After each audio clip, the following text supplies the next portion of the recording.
Welcome everybody to the third edition of the J Speedway Review. My name is Chris Burns from the Loki and Jabroni Show. You can catch us every Monday night live streaming on Facebook and on Periscope. You catch our audio only Wednesday nights via the magic of iTunes and Google Play Music. And somewhere just north of the most racist city in baseball sits my partner, Corey Huffnagel. Corey, how you doing today? I'm doing pretty good. How about yourself? Not too bad. Been a good couple days. Good and bad, up and down, man. But you know what? You keep moving forward, keep plugging away, man. That's what we're doing here. Just got to be positive. That's how it is. Exactly. And coming from a guy who is potentially about to lose his job and has new ones on the horizon, why don't we kick tonight off with the news that Danica Patrick will not have a ride in 2018? Yep. As I heard from yesterday, so I guess Danica Patrick wrote via Facebook yesterday that she will not be back at Stewart-Haas Racing at 2018. So when I first found this story out, I mean, it didn't really surprise me because during the whole silly season, era, they did mention her name a couple of times, and of course they did mention Kurt Busch's name. Even though we're not sure what he's going to do, but even though the team says, well, we do expect him to be back in the 41 car, but now we already figured out that Danica Patrick's not going to have a ride. So now the question is, who do you think is going to replace her? Because now I heard that it's not going to be either Casey Kane or Matt Kenseth, but I wouldn't be too surprised if it was Eric Almirola that would replace her. It's funny. I don't know how much we spoke about it this week, but that was the first name that came to my head. Initially, the news was Smithfield, the sponsor of the 43 car, is leaving RPM, Richard Petty Motorsports, and moving over to Stewart-Haas. Okay, so I'm thinking, all right, cool. That's a cool sponsor. Smithfield does a lot of good things. If you've been to the races, they always have their booth set up, always very fan-friendly. And then a couple hours later, the news breaks, Danica doesn't have a ride at SHR next year. Yeah. So now the seat on the 10 is open. Everybody's throwing out names. Is it going to be Casey Kane? Is it going to be Matt Kenseth? Could it be one of these other younger guys? Or could it be Eric Almirola? Because another rumor that we heard this week is that RPM may or may not open their doors in 2018 and is going through a restructure. Right. And then, of course, the last few days, it's been kind of a little bit of he said, they said whatsoever, because I guess I heard that Richard Petty said in one of his statements that, they had some kind of handshake agreement that they were going to be on his car, I think it was this season or at the end of next season whatsoever. And then I guess Smithfield kind of blasted out, their performance this year. And then, of course, now they're going to Stewart-Haas Racing next year. But given the fact that, Smithfield's been sponsoring Eric Almirola's team for the last few years. And yeah, of course, they haven't been running as great, and then of course you had the Eric Almirola injury whatsoever. But, I'm actually kind of interested to see what teams, Smithfield's going to sponsor for the Stewart-Haas camp. Right. And being that the 41 is in question, like you mentioned, Kurt Busch, no one knows if he's going to be in that 41 seat or if he's moving along. Now you have two open seats on one four-car team. There's going to be a lot of moving and shaking to fill those seats. Yeah.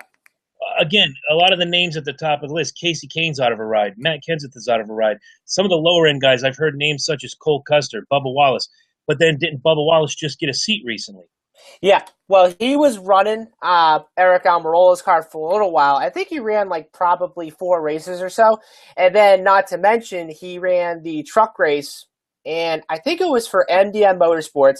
Sure enough, he ends up winning at Michigan. And then, of course, a few days after that, his win gets encumbered because I think it had something to do with the truck bed, that didn't meet minimum height whatsoever. But yeah, I did hear that Bubba's name was mentioned a couple times, and quite frankly, I wouldn't be too surprised if he gets a cup ride anytime soon, because there was one race he was running the 43 car at Kentucky and he ended up finishing 11th. So I said, okay, so he had a good run. So now this is going to make all the team owners, look at him and say, I want him, for our team and that team whatsoever. But yeah, it'll be very interesting to see where Bubba's going to go next year. I mean, if he doesn't go to Cup, hopefully he can get either an Xfinity ride or a truck ride soon.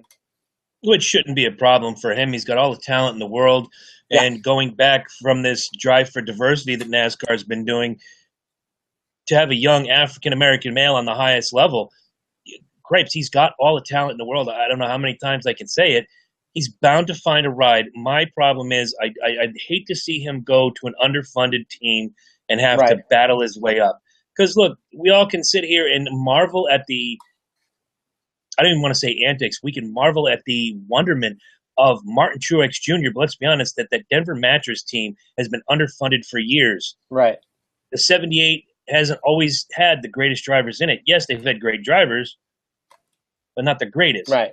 You know, Nemechek, Kurt Busch being a champion before, but then again, Kurt Busch was on a particular downslide at the time. Right. Going to find the best of the best. Martin Truex is making the most out of a bad situation. Now, the better he does, the more money comes into the team. He's got a great situation. For a young guy like Bubba Wallace, I really hope that he can land himself with a top-notch team, whether it's RCR, I think Hendrick is all filled up right now, or Stuart Haas, or any number of teams. JGR would be a great fit for him. Right. And then I did hear that Furniture Row Racing, they're thinking about having their second team, next year, as long as they can find some sponsorship next season. Now, it's going to be very interesting because, as I look at it, I'm hoping that Furniture Row can go to a two-car operation, but then yet again, what are they going to have for sponsorship? Because, of course, this year, Eric Jones is sponsoring, 5 Hour Energy and Sirius Satellite Radio. And of course, he has a couple of sponsorships, but they're mostly either a couple races or maybe a few races or so. So, yeah, it'll be very interesting to see how that goes. Right. And I'm trying to remember what the other silly season info that we heard this week. I wanted to bring it up, but obviously Danica Patrick being, I don't want to say the biggest name, but maybe one of the more recognizable names that has come up this week. Does she find a home next season, or are we going to see her drift back, maybe do a full Xfinity series? I mean, I'm hoping that she'll go to a team next season. I mean, if she does, she'll probably go to maybe an underfunded team, depending on who picks her up. But I was actually reading an article that, there's rumors that she might be returning to the IndyCar series in 2018. And quite frankly, I think, she would be a possibility candidate to go to IndyCar, and because that's where she started off in the last couple of years and so forth. But yeah, I mean, it'll be interesting because not only that, Danica is pretty much the most popular. Well, I shouldn't say most popular driver, but she's made a lot of advertisements, and merchandise and whatnot. So yeah, I mean, I'll be interested to see where she goes, and if not, I mean, we'll just have to see what happens. It goes back to something I think Kevin Harvick said earlier in the year. Not to blow him up, but I don't like the fact that he went wishy-washy on these 2 points. He was upset that Danica was let go, but at the same time, he said something about Dale Earnhardt Jr. that rings true about Danica Patrick. Anybody can sell 1 million T-shirts, and anybody can sell a lot of ad time. You make your money on the track. Right. If you're a race car driver, you do it with 4 wheels and a steering wheel. And quite frankly, I'm not trying to call her out. She does have talent. You don't make it to the highest level just by being a poster, or good looking in a bikini or whatever. I don't find her to be that good looking, to be honest. That's just me. Right. But she hasn't performed. Winning the pole at Daytona in her rookie season, fantastic. Yeah. Anybody can go out and turn 2 laps and be awesome. Go out and turn 300. Right. So where she ends up next year is going to be a big, big shock to everybody. I'm with you. I think it's going to be one of the lower end teams. You may see someone like Matt DiBenedetto, or someone who has the drive and the ability but doesn't have the equipment underneath him. Someone like that could move up, and she could easily slide into that car. Right. And then I also heard another silly season fact today that I guess one of the drivers, Tyler Reddick, he's going to be driving for Junior Motorsports beginning in 2018. So right now he's driving a part-time schedule for Chip Ganassi. So he's only going to be running the standalones or whatever races that, that he's added in. But I remember when Reddick drove probably the last 2 years in the Truck Series. He won, I think, either 3 races in his career. He won at Daytona one time, and then last year he won at Las Vegas or so forth. And, given the fact he's 21 years old, I think he's got some talent. And, I'm going to be very interested to see how he does for Junior next year. Okay. Well, now that we've gotten that out of the way, you were the only one of us to see any particular action this week from a racetrack, and we'll start with the Xfinity Series from Yep. Richmond, one of my favorite tracks. Here we go again. Top three Cup drivers: Keselowski, Kyle Busch, Ty Dillon. Dale Earnhardt Jr. was in that race. Yep. I've read all these before. You already know my feeling. I'll be quiet and listen to you break down Xfinity at Richmond. So the race on Friday night, of course you had the Cup drivers that were in there and stuff, but I thought the race at Richmond was kind of exciting. There were a lot of passes and, a lot of close quarter racing and whatnot. And, of course, Ty Dillon won the first stage and then Keselowski ended up winning the second stage whatsoever. But other than that, I'd probably say in the closing laps of that race, it pretty much came down to pretty much Keselowski and Kyle Busch, because those were pretty much the two dominant cars of the night. I mean, it would mostly be either Keselowski leading or Kyle Busch leading, and then you probably see some of the part-time guys that are running in Xfinity, lead a couple laps or so forth.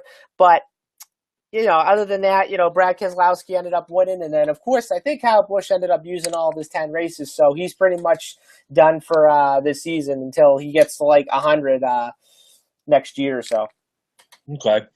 What stood out overall in this race? I'm looking at some of the names that were closer to the bottom. Reed Sorensen obviously had a bad day.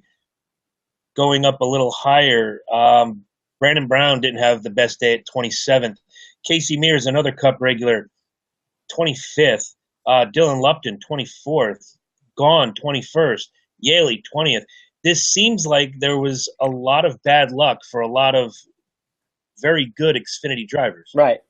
Actually, so one driver that kind of stood out to me on Saturday night definitely had to be Daniel Hemrick, who was driving the 21 car, finishing fourth on Friday night. And I tell you what, I've been watching him this season. I've been pretty impressed. I mean, his only worst finish this year has been 38th at Talladega. But other than that, he's been coming in the top five in some of these races. In fact, he finished fourth on Friday. But it wasn't really that easy, because I saw that in the first, I'd probably say near the end of the first stage, he ended up getting penalized for a commitment line violation, which he went over that box whatsoever. So he had to rebound to get a top five finish. And I've been looking at this team this year, and, the way that he's impressed me was, the two road courses, I thought, he was going to win, because he was running in second in both Mid-Ohio and Road America. And I thought, this was going to be his perfect shot to win. But he ended up finishing second at Ohio and then 15th at Road America. But now that he's going into the playoffs, he's already secured a spot. And I look at this team, I think, he's probably going to be the dark horse, in this Xfinity playoffs coming up in September. And do I think he's going to win? I hope so.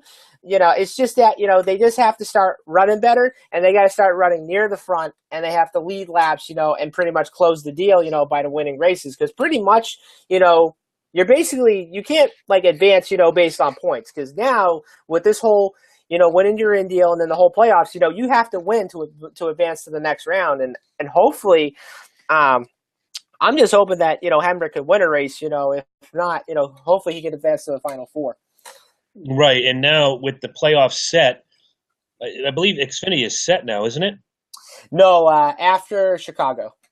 Okay, so after next week. So we're looking at the playoff standings right now. William Byron is in first. Amazing for a rookie to be first in the playoff standings.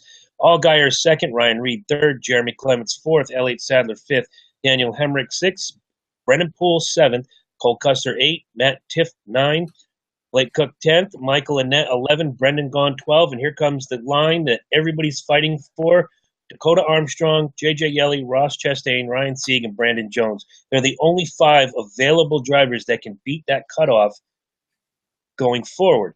I know we asked the question 2 weeks ago, what does Armstrong need to do? He needs to win. Same with all of these guys. They're too far below the line to sneak in on points. Now I'll ask you a different question. Michael Annett, within a few points of each other, they are right near that cutoff line. Yep. Who needs to boot? Obviously, Blake Cook is gonna sneak in on points. He's 51 to the good. Which one of those two are going to blow it next week if, say, a Yaley or an Armstrong win? Is it going to be Gone or Annett? So I have been watching Michael Annett this year, and given the fact that he's only finished in the top 5, top 10 a few times, I mean, I look at him, of course he's running for Junior Motorsports this year, but, if you look at it, he has to start running better. And then, of course, there has been races where, he should have won. And then, of course, there's races where he hasn't been, as great. So I'm looking at his statistics right now. He only has 1 top 5 and 6 top 10 finishes. So if you look at it, even if he does make it in the playoffs, like I would say he'll probably go maybe to like the second round. I mean, I don't know if he's going to make it to like the final 4 because, I look at all the other Junior Motorsports guys. I mean, if you look at this whole playoffs right now, it's mostly going to be the Junior Motorsports guys who I predict are going to make it to the Final 4, and then you'll probably have like one different team that's going to like make it to the Final 4, maybe like Ganassi or Childress or whatsoever. But, I look at Annett, I mean, given the fact that his only best finish this year has been second, I mean, like I said, he's a talented driver, it's just that, I probably say on Saturday, he just has to run in the top 10, and if not, hopefully he can get a win, depending on what those other guys near that cutoff do. Right, I'm trying to find out where he finished. He finished 15th, Michael Annett did, and then we go to Brennan Gaughan in 21st. Those are the two guys with the most to lose when you look at the championship standings in the Xfinity division. I'm going to be watching that race closely this coming Saturday from Chicagoland if I get a chance. If I don't, I'll certainly watch the highlights, but the one with the most to lose and everything winning, who's already in that top 12 is Michael Annett. He can certainly be pushed out by one of these Armstrong, Yaley, Chastain, Sieg, Jones. If one of them pulls off a victory this week at Chicago, I'm looking at Michael Annett to drop out of that 12, and you're going to see one of the other guys pop up, obviously with a win. Yeah. But the one with the most to lose, in my opinion, is Michael Annett. I would too, yeah. All right, so moving right along, Saturday night under the lights at Richmond Motor Speedway, Federated Auto Parts 400. Another day, another 42 victory. Kyle Larson comes home with the win. Logano second, Ryan Newman third, Kurt Busch fourth, Denny Hamlin fifth. Eric Jones sixth, Daniel Suarez picking up a top 10 in seventh. Jimmy Johnson sniffing the top 10 for the first time in forever in eighth. Chase Elliott in 10th. Some of the bigger names that didn't finish in the top 10, Dale Earnhardt Jr., 13th, Kevin Harvick, 15th. We previously mentioned Amarola, 17th. Yep. Truex, I heard, had problems in the late laps, finished 20th. Going down the list, I really, other than Matt Kenseth, I don't see a lot of big names in the bottom 20. Yeah, I mean, I look at I was watching that race. Well, I saw a little bit of the race, like pretty much the highlights, and from what I heard from some people, they said that Saturday was kind of a bit interesting. There were some times where, Keselowski and Kyle Busch, those guys would be leading, and then, the first two stages, were pretty much won by the 18 and the 78 or so. But what actually was kind of odd was, I think it was near the end of the race, there was an ambulance that was sitting like near the entrance of pit road. And and if you look at it, all these cars are trying to go around it, and then next thing you know, Matt Kenseth actually hits the back of Clint Bowyer's car, so then he had to be taken behind the wall because the radiator was busted whatsoever. So I'm looking at that going like, okay, so what's actually kind of strange? An ambulance sitting at the entrance of pit road, or the one time where Juan Pablo Montoya hit the jet dryer at Daytona, and then that pretty much caused like a delay whatsoever.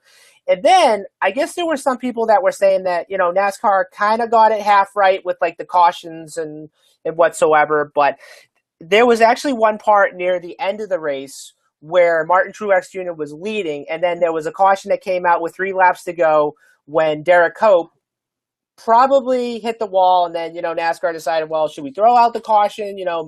Sure enough, they did, for probably like a piece of debris whatsoever. And then pretty much the restart, Truex was leading, and then from there on, Kyle Larson just took off, and then, he took the lead going down the backstretch, and then pretty much on the white flag lap, Truex got into the back of Denny Hamlin. Well, actually, Hamlin got into the back of Truex, and then the 78 went into the wall. Caution was out, the race was over, and Kyle Larson ended up winning. So if I'm hearing what you're saying insofar as what happened Saturday night, it was a lot of the same old, same old. The 18, the 78, the 42. You had a couple guys sniffing the front. Yeah. These three are obviously going to be the teams to beat the first 4 weeks of the playoffs, which start this weekend in Chicagoland. Yeah. You're not worried about racing the track. And they always tell you, even if you play the video games, you don't race the track, you don't race the other drivers. Well, you almost have to be cognizant of where's the 18, where's the 78, where's the 42 at all times during this race. Yeah. And that's what's basically been going on, like, throughout the whole season. Like, those are the only two cars that have been dominating throughout the whole entire season, whether it be either Martin Truex Jr. or Kyle Larson. And what we saw on Saturday night, we pretty much saw a preview of what this playoffs is going to bring. And it just turns out that, for the other 14 drivers, if you're going to win this championship, you're going to have to beat either Martin Truex Jr. or Kyle Larson. Because if you look at the tracks that are coming up, the mile and a halves are going to pretty much play in their favor. And, you go to Kansas, Truex won there back in the spring. And then, of course, Charlotte, Larson knows how to run that high line. And then, of course, in the 600, Kyle Busch almost won, and then Truex almost won as well. And, you look at all these tracks, like, they have a different characteristics, like, depending on where you're going to. But then, of course, you got Talladega. Now, I know it's not going to be the elimination race, so now it's going to be the second to last in the round of 12. But that one's going to be very interesting, given the fact that, it's the only super speedway in the playoffs and stuff. But if you look at Talladega, like, you just never know, like, what's going to happen. I mean, you could pretty much be in second spot, and you could try and say, like, oh, you know what, I'm going to try and go to the lead without having any help. Well, guess what? You can't do that, because even if you go on the high line without any help, you're going to pretty much get railroaded from like second to 25th in like one lap, because you're going to lose the draft whatsoever. So if I were to pick my final four, I would have Truex and Larson in there, and then of course I would just have Kyle Busch, and then I'd have Jimmy Johnson, because like I said, never count out the 48. Whenever it comes to the playoffs, because for example, look what they did last year. They ended up winning at Charlotte in the round of 12, and then they ended up winning at Martinsville to get to the Final Four, and then, of course, they had to win the race to win the championship. Right. And one name that we have yet to mention, and I'm going to go back a couple races. I just want to see some of these results. I know where he finished Saturday. Now I know where he finished in Darlington. I want to go back two more races, and one name we haven't brought up this entire episode. It's all top tens here, and he's in the playoffs with a win this year. Why don't we, last four races, 4 top 10 finishes, tell me, does Ryan Newman make it past the first 4? I mean, you look at his results. I mean, even though he's got the win at Phoenix this year, if you look at it, I would say they're probably going to go maybe to the round of 8. From the way I look at it. I mean, I'm looking at his results this year. I mean, they are kind of, a little bit up and down, given the fact that he already won at Phoenix. But the last few races, I'm looking at it. He's finished 4th at Michigan, 6th at Bristol, 7th at Darlington, and 3rd at Richmond. So they're already on a string of top 5 finishes. And I look at this team like, let's not forget, they made it to the Final Four in 2014, with consistency. And that was pretty much right. He was right there on Harvick's tail, coming down to those final laps. I'm even going back. He had a little slip at the Glen. He had a little slip at Pocono. He had a top 10 in Indianapolis. Yep. Let's go back to New Hampshire. We were there. Yep. I'm pretty sure he was a top 10 car there. Wow. How wrong was I? 27th. You are exactly correct. Go back to Kentucky the week before. Let's find Ryan Newman. 22nd. Let's find Ryan Newman. Was he even there that day? There he is, 22nd. You were right. Sometimes I wonder if he shows up. Daytona. He's notoriously good at Daytona. A 5th there. This is a guy who I think everybody is sleeping on. He could eke his way into the Elite 8 or the Final 4. Don't sleep on Ryan Newman, because we've seen it in the past where a top name from a top team struggles, and Ryan Newman's going to be right there. I'm taking your spot, and I'm going to the Final 4. Definitely. I mean, I look at both the Childress cars. I mean, they did make it in based on wins. And you look at Austin Dillon, he won at Charlotte this year. But But I'm going to be watching them really carefully, throughout this whole entire playoffs. Because, I look at the RCR teams right now, of course, they've only finished in the top 5 a few times this year. But other than that, I'm just hoping that they can make some noise this whole playoffs. Well, it definitely, in my opinion, and I'm not just saying this because I've always had a soft spot in my heart for Ryan Newman. I just think he's going to be one of those guys who's going to creep in, and if somebody has a bad day, because I'm looking at the list of 16 now. Let's say Hamlin has a bad day in the first round, second round, completely wrecks. He comes home with a 30th. He gets no wins in that round. But Newman does what he does, 7th, 8th, 6th, 2nd, maybe picks up another win. He's going to take that spot away from somebody. And I only picked on Denny Hamlin because I'm looking dead at his name right now. Actually, we're going to get into that soon because you asked me to fill out a bracket. I didn't do that, but I kind of have it in my head. I'm not a bracket filler outer, not even for March Madness. I do it every once in a while because I put in $5. I hope to win $1 million. Yeah. Not a bracket guy, but I'll play along for today. Yeah. And we'll play along at the end of the season as well. Got to do what you got to do for your partner. The final 16 are set. Truex obviously comes home in first. Kyle Larson, no surprise, in second. Kyle Busch, no surprise, third. Those are the 3 strongest cars all year long. Keselowski's fourth. Jimmy Johnson fifth. Harvick sixth. Hamlin seventh. Mr. Manica in eighth. Ricky Stenhouse Jr. Blaney ninth. Chase Elliott 10. Ryan Newman 11. Kurt Busch 12. Casey Kane 13. Austin Dillon 14. 15 is Matt Kenseth, and rounding out your top 16, I thought he was going to fall out this week. He stuck to it. Yep. Jamie McMurray rounds out the top 16. So you obviously want to do some bracketology. Let's hit it now. Who are your first 4 eliminated in your bracket? I would probably say my first 4. I mean, I didn't fill out a bracket myself. I'm going to try and fill that out this week. But I would probably say my first 4 out would probably be Stenhouse.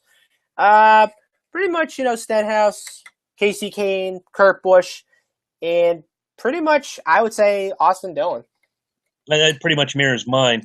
The only one I can see having a problem going forward of the bigger names coming up at tracks that are not very copacetic to his driving style, no offense to all you 24 fans, but Chase Elliott, he would be my sleeper to be the not so much sleeper. He's the wild card for me. Right. I can see him being out in the first round. That's not a knock toward him. This is his building year. Yeah. This is the year he spent showing you, look, I'm not just riding on my dad's name. I'm out here to make a career and a name for myself. I think he's done so. When you talk to a lot of fans that maybe fell off after 2002, 2003, and are just now coming back in. They see this kid, Chase Elliott. They don't know that Awesome Bill from Dawsonville is his father. And when they find this out, they're like, oh, whoa, what a pedigree. But look at the guys that come before with a pedigree that don't always go to the top. Chase Elliott is a guy who is trying to make a name for himself, much like Dale Jr. did with his ride. Yes, I have one of the most famous names in racing with a junior tag to it. But you know what I'm going to do? I'm going to go out there and bust my hump and make you a believer in the name Dale Earnhardt Jr. Right. So for me, I mean, I look at that, my bottom 4, Blaney Stenhouse, Kurt Busch. If one of those guys does sneak in, it's going to be Chase Elliott that suffers.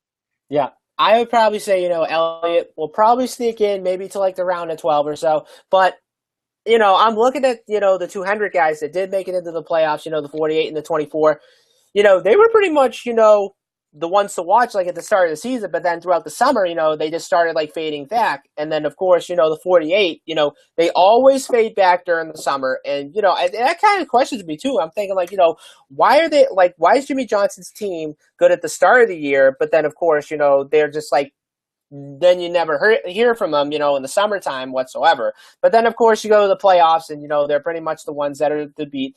And, I look at both the Hendrick guys. I do think, they're going to make some noise in this playoffs, and I'm hoping that, Chase Elliott can win a race this year. I mean, the kid's got a lot of talent. I mean, I remember when he came into the Xfinity Series, which was then nationwide, his first full year, he ends up winning 3 races as a rookie. And heck, he ends up winning at Darlington as a rookie. And I'm sitting there going like, if you win at Darlington as a rookie, you're something. But then, you win a championship in your first full year. I mean, you already have the talent to prove it, But yeah, I do expect Chase Elliott to make a lot of noise in this playoffs, and hopefully he can get a win soon.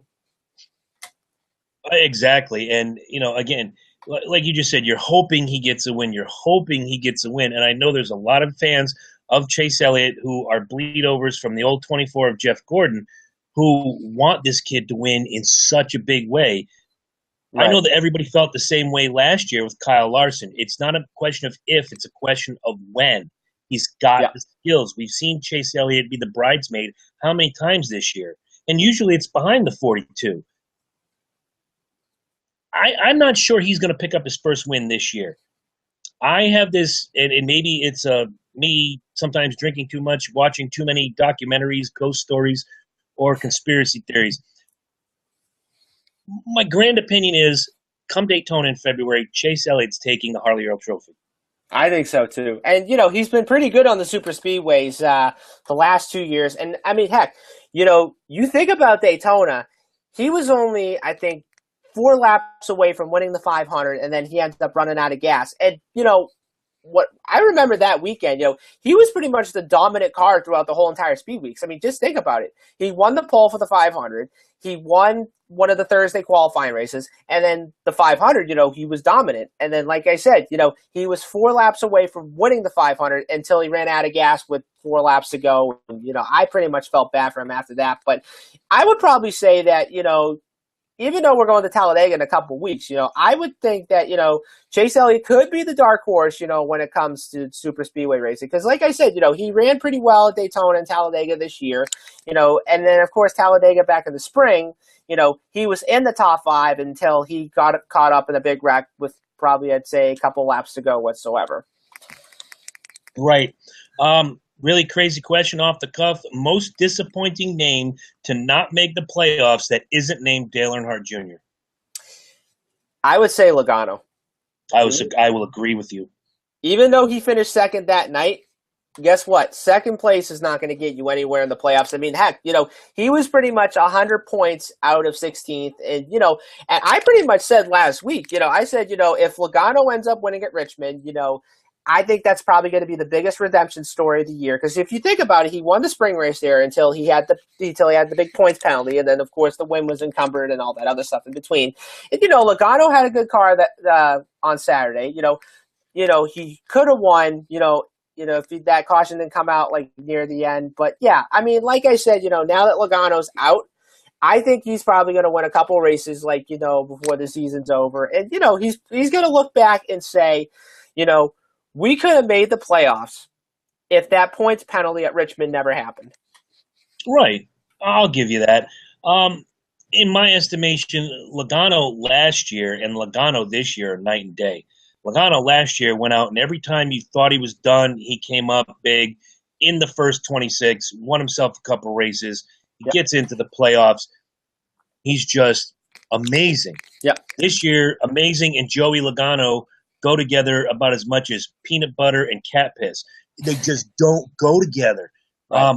Is this an anomaly year, or is he going to learn from this, and next year we're going to see Joey Logano just pound his way into the playoffs? I'd probably say after that points penalty that he had, the 22 team just wasn't running as what they were at the start of the season. But then, they've had a couple top 5 finishes, but most of them, he was finishing outside the top 10. Maybe, a couple of races he was finishing worse and stuff. But I think he's going to look back and say, like, look, even though that NASCAR is going to crack down on teams, that they go over the edge sometimes with fixing these cars and adjusting them whatsoever, because like I said, if you go to that laser inspection and if NASCAR sees something that they don't like, they're going to say, what, take it back, fix it, and then come back around again. And then of course, if you go to post-race, and if they see something that you don't like, then you're pretty much going to ask yourself, like, okay, like, is it going to be an L1 or is it going to be an L2 penalty?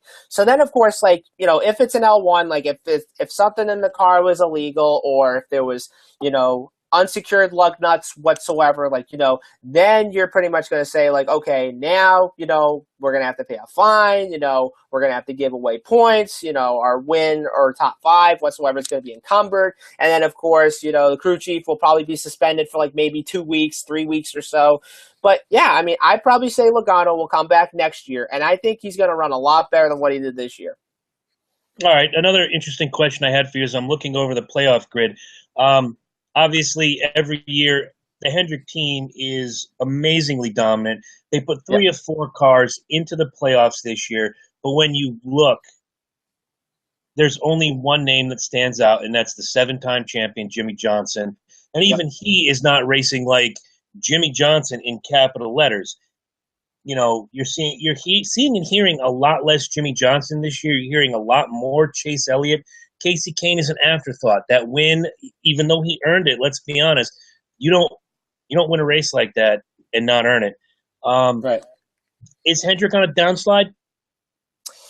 I would say they were on a downslide probably after their win at Dover. I mean, I'm looking at his results right now. If you think about it, his couple of races, 36th at Pocono, 40th at Kentucky, 27th at Indy, 35th at Pocono, 29th at the Glen, 19th at Michigan. Yeah, I mean, I'd probably say like their worst performance had to be pretty much throughout during the summer. And if you look at it, Johnson, had those poor finishes either if something happened on pit road or pretty much he got caught up in a wreck whatsoever. But I would say, like, once it comes to playoff time, then they're going to start, changing the guard. And, now they're going to say, okay, now it's a new ball game.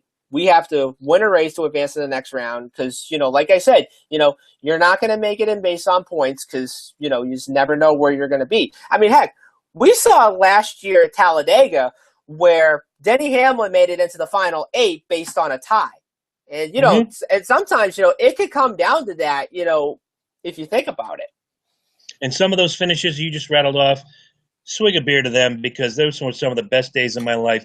Anytime Jimmy Johnson finishes near the bottom, it's a good day. And again, Jimmy Johnson fans, don't get all bent out of shape. I will never take away from this guy's talent. Just not a guy I can get behind. Earlier, you brought up something about Jimmy Johnson, which I've always found interesting as a parallel to the now retired Tony Stewart. They come out strong right out of the gate. In the first 26 races, that first 8, they're always there. Pow, pow, pow, pow. Yep. Then they take a nap. And then as the summer starts to turn to August and we're starting to look at the fall, they come back strong. I used to say that the playoffs were catered to Tony Stewart, not intentionally. Right. Because in the fall, you could pretty much look at a calendar and take your little Sharpie marker and go, Stewart's going to win this race. Johnson's going to win this race. Stewart will win this race. And you could map it out, and then you have Phoenix in there, which is a Harvick track, and you have Martinsville, which is anybody's ball game. Talladega is the biggest crapshoot on the circuit. The way this works out and the way Jimmy Johnson plays it, I think, is more cerebral than people think. I really, truly believe that Jimmy Johnson knows I can collect 2 wins. I can sleep a little bit. I can just run, learn the track, learn the car. Chad Knaus can learn new and exciting ways to cheat, and oh, don't get me started on Chad Knaus, please. We can find new and exciting ways to make the car better. How's that?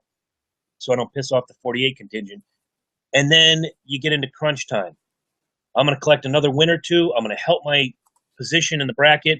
Then comes the fall where he knows he's going to come out of that box, like you said, amazingly strong. He's going to pick up a win in this round, this round, this round. Dare I say he's a favorite? This year, absolutely not. If you're not the 18, the 78, or the 42, you're everybody else. And I could say that about my own driver, Kevin Harvick. If you're not the 78, the 18, or the 42, sadly, guys, you are everybody else. Right. And I look at the 48, of course, like, they were dominant like throughout the whole entire first half of the season. And then, pretty much, during the summer they had that little slump whatsoever. But here's my question for you. So how many stage wins has Jimmy Johnson have this year? Oh, I don't have the Google machine hot. If I had to guess, 2. 1. Yep. And that stage And that stage win that he had was in Sonoma back in California. But now, with this whole different stage racing whatsoever, like I was watching them like throughout the whole entire season. Like, they did finish in the top 10 a couple times, but then most of them, like, they were in like either a crash or whatsoever. And like I said, now with this whole stage racing, it's a whole different ball game because why? Is because you need to collect those stage points, so then that out of the way, you have the most points going into the playoffs whatsoever. Right. Looking ahead, and I see that it's Chicagoland this week, a track that I absolutely love. Yep. Why don't let's start with Xfinity. I see you're getting a book out. This is scary. iPad. Come on, my friend, look at this. Yes. Yes, sir. So I've got the entry list in front of me. There's only 2 TBAs on the whole list. It's the usual suspects. Who do you like going into this? Who's your stone cold lock finish for a win, and who's your sleeper? So I'm going to start off with the Truck Series. So I know they're going to be racing. I forgot about the trucks. My mistake. Yes. Tomorrow night, the House.com 225 at Chicago, which will be on Fox Sports 1. I think it's on like 8 o'clock or so. So my favorite, and I already have. Yep, 8:30. So I already have my favorite locked down. So it's definitely going to be Christopher Bell because if you look at it, he's been pretty much dominant on the 1.5-mile tracks this year. And I think he's only won I would say maybe 3 on the 1.5 miles or so, but he's mostly going to be the dominant one to watch because, of course, with Kyle Busch Motorsports, like they've just been, that dominant team whenever it comes to the 1.5 miles, the short tracks whatsoever. And then my second driver to watch is definitely going to be the 27 of Ben Rhodes because if you think about it, he was 7 laps away from winning the race at Kansas, until he had that engine failure. But I look at it, he's another one that needs to make it in, if he wants to win a race to get into the playoffs. And I look at Ben Rhodes. I really think he could pull it off on Friday. And then my third one, it's definitely going to be probably John Hunter Nemechek or so. Because he's another one that does pretty well in the 1.5 miles. And let's not forget, he did win at Chicago back a couple of years ago. Mm-hmm. Well, again, my stone cold lock is always, for whatever reason, there's not a bad track for this guy. Matt Crafton will be the guy I think is my stone cold lock. But if I had to have, one of these guys that are looking for something extra and really need a boost in the standings, I'm picking Chase Briscoe as my sleeper to win the race in Chicago. He's got a lot going for him. He's another guy that 2-3 years from now we might be talking about here on the Cup Series as a rookie or as a championship contender. I just think Briscoe and that whole team have a lot going for them. He just needs that little extra something else to push him. Yeah. And I think this could be the race. I mean, yes, it looks as if he's locked in. Yes, he's 75 points to the good. But when you look at the guys ahead of him, Christopher Bell, John Hunter Nemechek, Johnny Sauter, Matt Crafton, Cindric, these are all previous winners. These are all guys that have extreme knowledge and extreme talent. Briscoe needs that one little something that's going to push him to a higher level. So my sleeper pick is going to be Chase Briscoe. It looks like, again, it's a 1.5 miles. It's his kind of track. We're really going to see something good out of him. And let's not forget, Briscoe almost won the race at Texas back in June. Had that caution not come out. He could have probably edged out. Christopher Bell for the win. But yeah, I do like Briscoe's chances. And let's not forget, he's not going to have a ride this year because BKR is shutting down their doors at the end of the season. But I am interested to see where Briscoe's going to go next season. Right. Same track. We go to the Xfinity Series. A lot of Cup guys. I see Austin and Ty Dillon. Big deal. Mike Lynette, Allgaier. Yaley hasn't run too many Cups. He used to be a Cup guy. Suarez is running the race. Yep. Ryan Blaney's running the race. So Kyle Larson's running the race.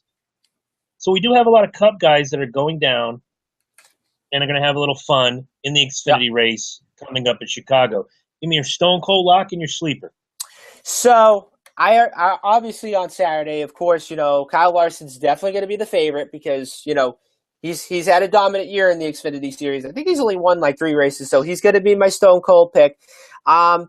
Definitely, my other pick's going to be the 18 of Daniel Suarez because, like I said, the Gibbs Xfinity team has just been pretty dominant this year, whether it's either Kyle Busch or Eric Jones or Denny Hamlin or anyone else whatsoever. I think Suarez, he could probably pull it off on Saturday. He's another one that runs pretty well in the mile and a halves. And then my sleeper, it's definitely, I would say it's going to be Ben Kennedy. Even though he's running the 96 truck for GMS Racing. I mean, let's not forget, he ran a few races this year for Richard Childress, and, he's another one that's really talented. And then, of course, I think he's the grandson of Bill France Jr. whatsoever. But, Wow. Definitely, Kennedy, I think he's going to be a sleeper for my pick. Okay. My Stone Cold lock going into this race, I'm going to try to stay away from the Cup guys. My lock is going to be a guy I've watched win at Chicago on the different levels. I think you're going to see a lot out of the one car of Elliott Sadler. I agree. Here's a guy that during his Cup run, he didn't win at Chicago, but he won at a lot of mile and a halves. I think he's got 7 Cup wins, of which 5 were mile and a halves. Some great equipment underneath him. Actually, before you get to that comment, Sadler did win at Chicago in Xfinity back in 2012 when he was racing for Richard Childress. There you go. So he's got the pedigree, and it's Elliott Sadler. Come on, one of the nicest guys in the garage area. He's just one of those guys that whether you wear his gear or not, if you see him in the front, you're not upset. Right. The sleeper pick. And I think it's because he's moving up next year and he's got a lot to prove. The number 9 of William Byron. Yeah. I think this might be a coming out party for him. If I'm not mistaken, and I'm going back to the championship playoff grid, Byron's leading the pack. He doesn't need the win, but if you can put that giant rubber stamp on the end of the regular season for the Xfinity Series, this is the way to do it. Go out strong, go out big, make everybody chase you, much like Martin Truex is doing on the Cup Series, along with Kyle Busch and Kyle Larson. Too many Kyles. We need to start get a Bob or somebody on the track. I think that's my sleeper pick. As strong as he's been this year, William Byron, I'm going to have Elliott Sadler as my Stone Cold lock. William Byron, to me, is going to be the guy. He doesn't need the win, but he's going to go out and show everybody, you know what, I'm for real. And when I move up, you're going to see me take that to the next level. I'm not going to be a Danica. I'm not going to be, no offense to Kyle Petty, fantastic analyst, won himself a couple races. Mm-hmm. And there's a reason for that. No. He got his ride because of his name. Right. Event Sunday, 3:30 in the afternoon. The Cup Series at Chicago. It is the Tale of the Turtles. You know what? See, here we go again. Now I'm going to rant. And I think, producer Eddie hears me do enough of this on the Loki Jaboni show. When are we going to stop naming these races after movies? I think we had the Brickyard 400. Why don't we just pick a sponsor and go? The Tale of the Turtles, my ass. Exactly. Anyway, it's the Chicago 400. I remember the Batman Begins 400 at Michigan some years ago. I'm like, really? Are you guys pulling my chain here? Regardless, it's your usual 40 suspects. It's a track where I have this graphic here of past Chicago winners, and I'll just read them off from the inaugural race in 2001 till today. Harvick, Newman, Tony Stewart, Earnhardt Jr., Gordon, Stewart, Kyle Busch, Mark Martin. David Rudiman somehow accidentally won a race there. Tony Stewart, Brad Keselowski, Matt Kenseth, Keselowski, Hamlin, Truex. A lot of these guys are still running and still championship material on this level. Stone Cold locks, or are you going a different direction? Well, definitely my Stone Cold lock is definitely going to be Martin Truex because if you look at it, Chicago is pretty much a sister track, kind of like Kansas a bit. And, that's pretty much going to be the car that I'm going to be watching this weekend. And then my other Stone Cold lock, I would have to say Harvick, because like I said, if now that he's in the playoffs, I do expect that team to make a lot of noise, even though they had a manufacturer change. Yes, even though they made a manufacturer change in the off season. But other than that, I'll always have my number 4 gimmick whenever we do this. You got it. And even though they made a manufacturer change, and like I said, he's a 2-time winner at Chicago. I do expect him to make some noise. My sleeper pick, it's definitely going to be Ryan Blaney. I mean, even though he's running for a satellite team for Team Penske, I do expect him to make a lot of noise as well. Well, with a win, Ryan Blaney stamps his ticket to the next round of the playoffs, which is not a bad pick. I dig it. I like all three of your picks.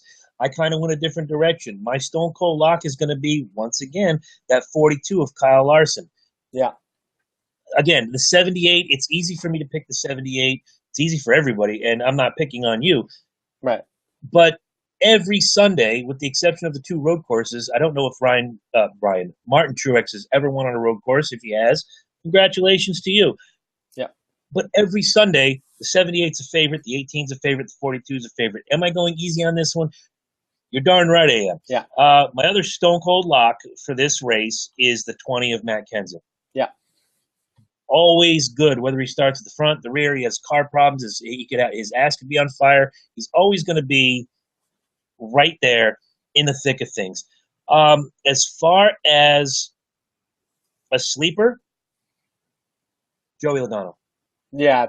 I think Joey Logano, like you said way back earlier in this episode, Joey Logano needs to prove a lot after the first 26 races of having just, let's be honest, crap luck. Right. And it had nothing to do with his driving ability, much like we could go back a couple years when Jimmy Johnson had a streak of bad luck. It has zero to do with how talented he is and how well he drives that car. It has zero to do with the crew who puts that car together. Wrong place, wrong time. Right. I could go back to Dover last year. I was there. The Eternal Flame was there. We had a great time. Mm-hmm. And it's toward the closing laps. And it was Johnson and Harvick starting on the front row for a restart. Yep. I'm sorry. No, it was Johnson and Kenseth. Harvick was right behind Johnson. Johnson spins his wheel, goes sideways, takes out 18 cars. Kenseth is just gone. Yeah.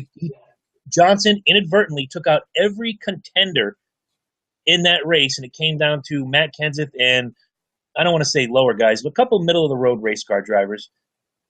He easily won that race. There was nobody that touched him that day after that crash. Again, this has nothing to do with Jimmy Johnson as a driver. This has to do with, maybe the tires weren't up to snuff. Maybe they put on a set that weren't good enough. Maybe there was something on the track. He just spun the wheels. He took out 18 cars. The race was red flagged for an hour. Yeah.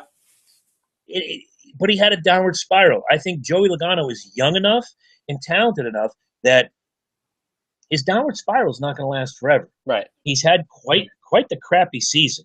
I think it's the first time I can remember where in the first 26 he hasn't at least picked up a checkered flag. Right. Which is why he's on the outside looking in. If there's going to be someone that needs to say, you need to remember this name, and I'm going to show you why you're going to remember this name, this Sunday it'll be Joey Logano in that 22. I'd say so.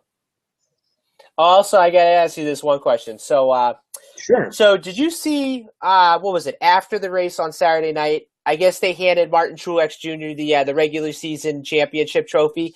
And what's actually kind of odd about this was that the looks of everyone's faces, like they were all like disappointed because they wanted that win, to advance, actually to get the most playoff points and all that other stuff as possible. Like, just think about it. Martin Truex Jr.'s face was like, he was just so dejected. Like, he just didn't even want to like talk to anybody.